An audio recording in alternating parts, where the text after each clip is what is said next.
आज की कहानी दो ऐसी लड़कियों की है जिन्हें क्लाइंबिंग का जुनून सवार होता है और मस्ती मजाक करते हुए वह 2000 फीट ऊंचे एक टावर पर चढ़ जाते हैं। लेकिन ऊपर चढ़ने के बाद उनके साथ एक ऐसा हादसा हो जाता है जिससे वह उस टावर के ऊपर फंस तो जाते हैं।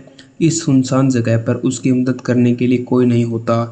इस सिचुएशन पर वह दोनों लड़कियां जहाँ से ठीक से ना तो खड़े होने की जगह है और न ही बैठने की, वह भी जमीन से 2000 फीट ऊपर बिना कुछ खाए पिए कैसे सरवाइव करते हैं, आज देखेंगे हम इस कहानी में। कहानी की शुरुआत होती है बेकी और उसके बॉयफ्रेंड डेम और उनके दोस्त साइलो को दिखाते हुए। यह तीनों एक बड़े से पहाड़ पर क्लाइंबिंग कर रहे होते हैं और यह क्लाइंबिंग का एडवेंचर उसके लिए नया नहीं था, इसलिए तीनों काफ़ी एक्साइटेड थे। अब ऊपर चढ़ते हुए डेम को चट्टान में एक छोटी सी केव नजर आती है, तो वह अपनी पकड़ मजबूत करने के लिए वह वहां पर हाथ डालता है। तभी एक बर्ड की वजह से उसका बैलेंस बिगड़ जाता है और वह देखकर रस्सी के सहारे लटक जाता है। यह देखकर साइलो और बेकी घबरा जाते हैं और उसको बचाने के लिए कोशिश करते हैं, लेकिन अचानक से रस्सी टूट जाती है और उसकी गिरकर उस डैम की मौत हो जाती है।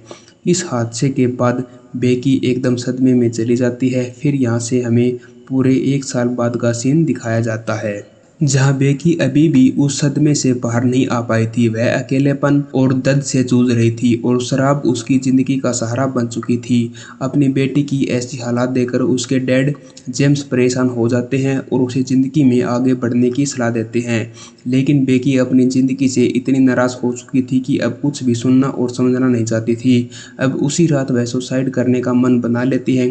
तभी उसके पास साइलो का फोन आता है। असल में साइलो को बेकी के पिता ने ही उसके पास भेजा था उसे समझाने के लिए।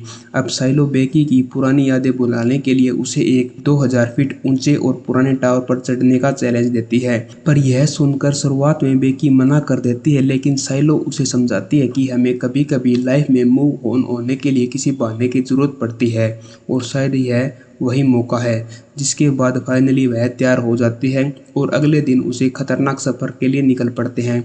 सफर के दौरान बेकी के फोन में उसकी पुरानी तस्वीर देखती है। एक तस्वीर में साइलो के कंधे पर किसी लड़के का हाथ नजर आता है, जिसके बारे में पूछने पर साइलो उसे एक फ्रेंड कहकर बात टाल देती है। इतने में बेकी के डैड का कॉल आता है और वह कॉल नहीं उठाती। अब रास्ते में दोनों एक होटल में रुक जाती हैं, जहाँ बेकी को पता चलता है कि साइलो एक यूट्यूबर है और ब्लॉगिंग बनाती है। इसके बाद वह उस टावर के बारे में वहाँ एक वेटर से पूछती है कि वह कहाँ है, तो वेटर बताता है कि टावर तो सामने दिख रहा है, यहाँ से 2 मील की दूरी पर है। अब रात को इस होटल में वह दोनों रुक जाते हैं। अगली सुबह दोनों वहाँ से अपना सफर शुरू करती है। साइलो अपना ब्लॉगिंग शुरू कर देती है और इसी दौरान उसका ध्यान भटकने की वजह से एक बड़ा एक्सीडेंट होते होते बचता है। इसके बाद दोनों आखिरकार उस सुनसान जगह पर पहुंच जाते हैं जहां से टावर दिखाई दे रहा था। उससे पहले उन्हें ताले से बंद एक गेट मिलता है जिस पर वार्निंग बोर्ड भी लिखा था। अब गेट बंद होने की वजह से उन्हें गाड़ी वहीं रख कर जाना पड़ेगा, तो दोनों पैदल आगे बढ़ने लगते हैं। यह सुनसान रेगिस्तान इलाका था जहाँ रास्ते में दोनों को एक मरा हुआ जानवर नजर आता है जिसे गिद्ध खा रहे थे। तो साइलो उसकी फोटो खींचकर इंस्टाग्राम पर पोस्ट कर देती है और पोस्ट जल्दी ही वायरल हो जाता है। फिर जब वह टावर के पास पहुंचती है तो बेकी उसकी ऊंचाई देखकर डर जाती है और साइलो से कहती है कि मैं नहीं कर पाऊंगी, मेरे हाथ कांपने लगे हैं। लेकिन साइलो उसे और अपने डर को काबू पाने को कहती है। फिर वह मान भी जाती है। अब टावर काफी पुराना था। दोनों सेफ्टी रोप के सहारे एक दूसरे से जुड़ जाते हैं और चढ़ाई करना शुरू कर देते हैं। साइलो आगे थी और बेकी उसके पीछे। उस टावर पर पूरी तरह से जंग लग चुका था और सीढ़ी भी पूरी तरह से हिल रही थी, पर साइलो का हौसला नहीं टूटा था। वह आगे बढ़ती गई। जब पूरा टावर कांप रहा था तो बेकी भी हिम्मत करके आगे बढ़ती जा रही थी। तभी अचानक से स्टेप पकड़ा था वह अचानक से टूट गिर पड़ता है और वह बार बार बच जाती है। इससे बेकी डर जाती है, लेकिन साइलो उसे पूरी हिम्मत देती है। अगर यह यहाँ पर टूटा है तो आगे भी टूट सकता है। और हमें देखते हैं कि कई सारे नट बोल्ट भी ढीले थे क्योंकि टावर बहुत ज़्यादा पुरानी थी, लगभग एफिल टावर जितना। पहुंचकर उन्हें पानी पिया और वहां से नीचे जमीन का सब कुछ छोटा दिख रहा था। अब ऐसा करते करते उन्हें अंदरूनी सीढ़ी पार कर लिया था। यानी कि 1800 फीट की चढ़ाई हो चुकी है। अब बचे हुए 200 फीट की चढ़ाई उनको बाहर की सीढ़ियों से तय करना होगी और जैसी हवा चल रही है उस हिसाब से तो मुश्किल है।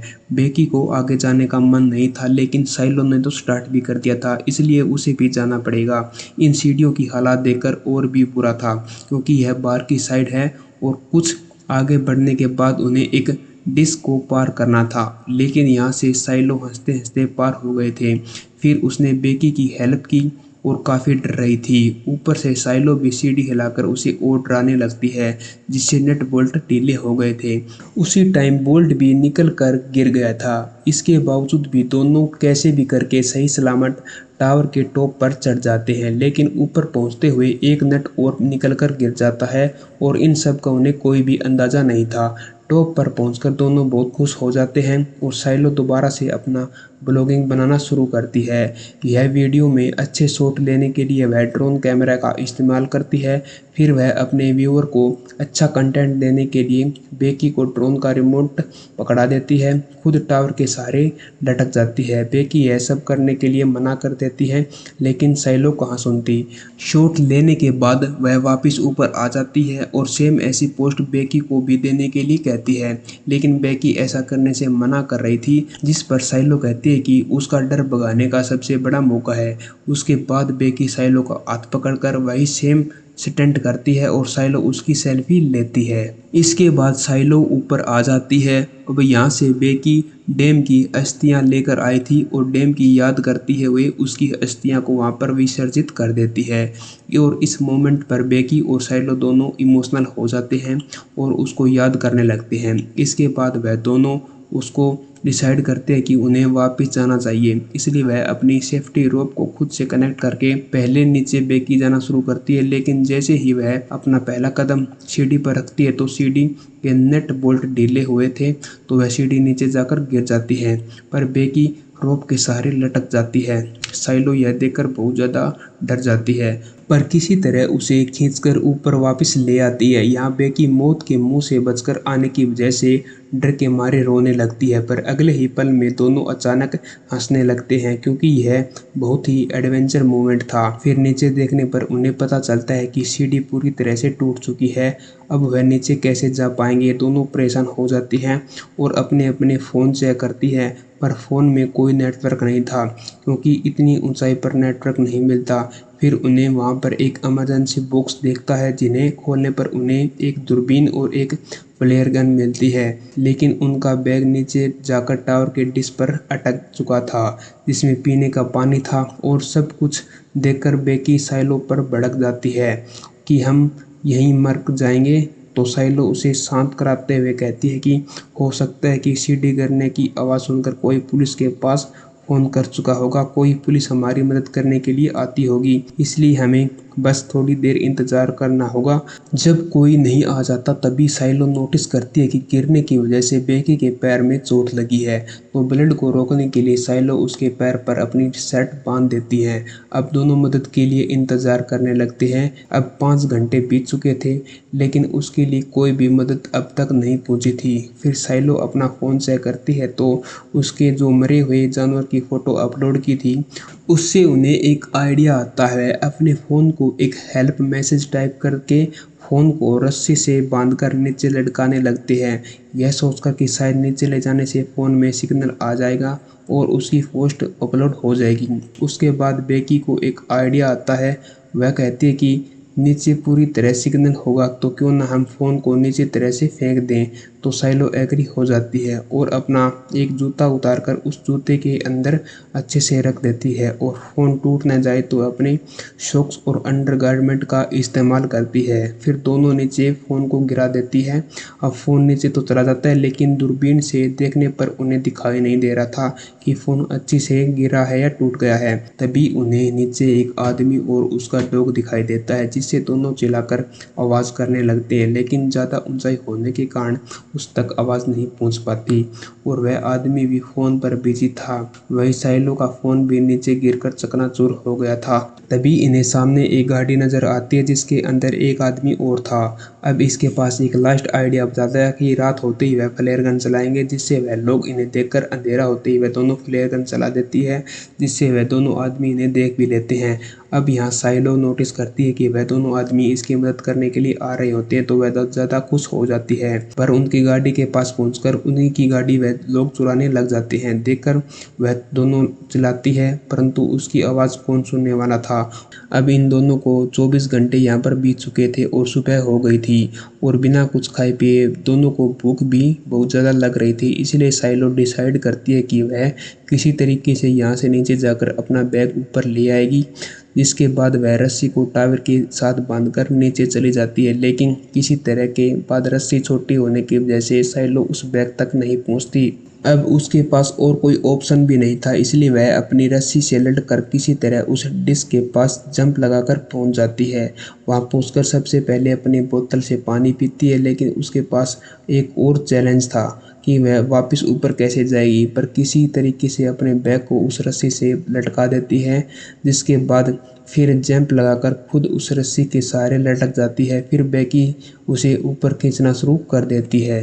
साइलो भी ऊपर चढ़ने लगती है और बस ऊपर पहुंचने वाली थी, तब बेकी के हाथ से रस्सी फिसल जाती है, जिससे वह तेजी से नीचे गिरने लगती है। और यह देखकर बेकी की धड़कन एकदम तेजी से हो जाती है, क्योंकि डैम को खोने के बाद वह अपनी बेस्ट फ्रेंड को नहीं खोना चाहती थी। लेकिन जैसे ही वह डरी हुई नीचे देखती तो साइलो को उस रस्सी पर लटकी हुई देखती, तो हालांकि साइलो के हाथ पे काफ़ी चोट आ गई थी और अब वह खुद को रस्सी पकड़कर ऊपर चढ़ने की कोशिश नहीं कर सकती थी।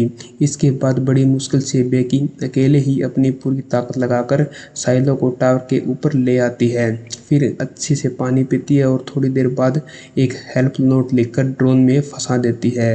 दोनों ड्रोन के सारे अपना मैसेज पास के एक होटल में पहुंचाने की कोशिश करती है। वह बहुत खुश हो जाती है, पर थोड़ी दूर जाते ही ड्रोन में बैटरी कम होने लगती है, इसलिए बैटरी पूरी तरह से ख़त्म होने से पहले वह ड्रोन को वापस अपने पास ले आती है। और यह एक आखिरी जरिया बचा था उसको बचाने का, परंतु वह भी नाकामयाब। बेकी रोने लगती है कि अब हमारा क्या होगा, शायद हम यहीं पर मर जाएंगे। लेकिन साइलो उसे समझाती है कि ऐसा कुछ नहीं होगा, हम यहाँ से जरूर निकलेंगे। और आगे देखते हैं कि रात हो चुकी है। फिर अगली सुबह एक बेकी को आइडिया आता है कि वह टावर के ऊपर लगी लाइट से ड्रोन को चार्ज कर सकती है। हालांकि साइलो ऊपर चढ़ने में होशियार थी, परंतु उसके हाथ की लगी चोट की वजह से ऊपर नहीं चढ़ सकती थी। इसके बाद बहुत हिम्मत करके बेकी टावर पर चढ़ जाती है और उस लाइट को खोलकर जैसे ही ड्रोन का चार्जर प्लग में लगाती है तो प्लग काफ़ी लूज होता है, इसलिए बैटरी को फुल चार्ज होने तक बेकी को ऊपर लटकते हुए उसे चार्जर को पकड़ के रखना पड़ता है। अब काफ़ी समय उस पोल को पकड़ते हुए उसके हाथ सूने पड़ जाते हैं। और उससे भी बड़ी मुसीबत यह थी कि वहाँ पर एक गिद्ध आकर बार बार उस पर अटैक करने लगता है। इसकी वजह से खुद को संभाले तो लेती है, परंतु उसके हाथ से बैग नीचे गिर जाता है और किसी तरह से ऊपर संभाल लेती है। फिर वह थोड़ी देर बाद ड्रोन की बैटरी फुल चार्ज हो जाती है, जिससे वह नीचे आ जाती है। इसके बाद वह ड्रोन को उड़ाकर होटल तक पहुंचाने की कोशिश करती है। ड्रोन फुल चार्ज भी था और उसके अंदर एक उम्मीद जाग रही थी कि अब शायद उन्हें मदद मिल जाएगी। लेकिन जब वह ड्रोन होटल तक पहुंचने वाला था, तब उसकी टक्कर एक ट्रक से हो जाती है और ड्रोन टूटने की वजह से उन्हें कैमरे में कुछ दिखाई नहीं दे रहा था। यह देखकर दोनों एकदम टूट जाती है, क्योंकि यह उसकी एक आखिरी ऑप्शन था, अब वह भी खत्म हो चुका है। फिर आगे देखते हैं कि शाम होने को आई है और उसके सामने बिल्कुल एक तूफान नजर आ रहा होता है, जो बहुत जल्दी उसके ऊपर आने वाला है। इसके बाद बेकी साइलो से उसका जूता मांगती है। इस बार अपना फ़ोन डालकर नीचे फेंकने पर साइलो कहती कि मेरा जूता तुम्हें नहीं मिलेगा, क्योंकि नीचे डिस्क पर गिरा हुआ है। अब यह देखकर कहानी में बड़ा झटका लगता है कि हमें पता चलता है कि जब बेकी साइलो को डिस्क से ऊपर खींच रही होती है, तभी फिसलने की वजह से साइलो डिस्क पर गिर गई थी और वहीं पर उसकी मौत हो गई थी। इसके बाद बेकी को लूसन होने लगे थे। वह सिर्फ बैग को ही ऊपर लाई थी और साइलो को अपनी प्रेजेंस में बस इमेजिन कर रही थी और उसे समय से लेकर अभी तक अकेले ही सर्वाइव कर रही थी। बेकी बहुत रोती है क्योंकि उसकी ज़िंदगी में एक और दोस्त थी, वह भी नहीं रही। अब रात में बेकी अपने डैड के लिए एक वीडियो मैसेज रिकॉर्ड करती है जिसमें वह बताना चाहती है कि वह घर आना चाहती है और अपनी ज़िंदगी जीना चाहती है, पर ऐसा नहीं कर सकती थी। उसके डैड हमेशा के लिए सही थे, पर वह उन्हें बहुत प्यार करती है। वहीं दूसरी ओर उसके फादर जेम्स भी उसके लिए बहुत परेशान हो गए हैं कि उसकी बेटी कहाँ पर चली गई है। फिर अगले दिन का समय देखते हैं। जब बेकी सोई हुई थी तब एक गिद्ध जाकर उसके जख्मों के मांस खाने लगता है, लेकिन उसे भूख लगी हुई थी इसलिए हिम्मत करके उस गिद्ध को किसी तरह से पकड़ लेती है, उसे मारकर खाने लगती है क्योंकि जो जीतेगा वही सिकंदर। अब खाने के बाद उसमें थोड़ी सी ताकत आ जाती है तो रस्सी के सहारे बहुत कोशिश करके नीचे डिश पर उतर जाती है जहाँ साइलो की डेड बॉडी पड़ी हुई थी। इसके बाद वह अपने डैड को एक मैसेज सेंड करती है कि वह इस टावर पर फंसी हुई है। फिर अपने फ़ोन को साइलो के जूते में डाल देती है, लेकिन मैसेज सेंड होने से पहले फ़ोन टूट ना जाए इसलिए चाहते हुए भी फ़ोन को जूते समेत साइलो की बॉडी में डाल देती है और फिर उसकी बॉडी नीचे फेंक देती है। इसके बाद रात का समय देखते हैं जहां बेकी के डैड को मैसेज मिलते ही उन्हें कॉल करके पुलिस को लोकेशन पर भेज दिया था। फिर जैसे ही वह उस टावर के पास पहुंचते हैं तो देखते हैं कि पुलिस एक डेड बॉडी को लेकर आई थी जिन्हें देखकर लगा था कि उसकी बेटी मर गई है। तभी बेकी अपने डैड को पुकारते हुए उसके पास आती है जिसे पुलिस ने रेस्क्यू कर लिया था। वह अपने डैड के गले लगाकर बहुत रोती है और कहती है कि आप हमेशा के लिए सही थे, और अपनी बेटी को जिंदा देखकर बहुत खुश हो जाते हैं और दोनों घर चले जाते हैं और अपनी ज़िंदगी जीते हैं। दोस्तों, अगर कहानी बढ़िया लगी हो तो प्लीज़ अपने चैनल को सब्सक्राइब ज़रूर कर लेना। धन्यवाद।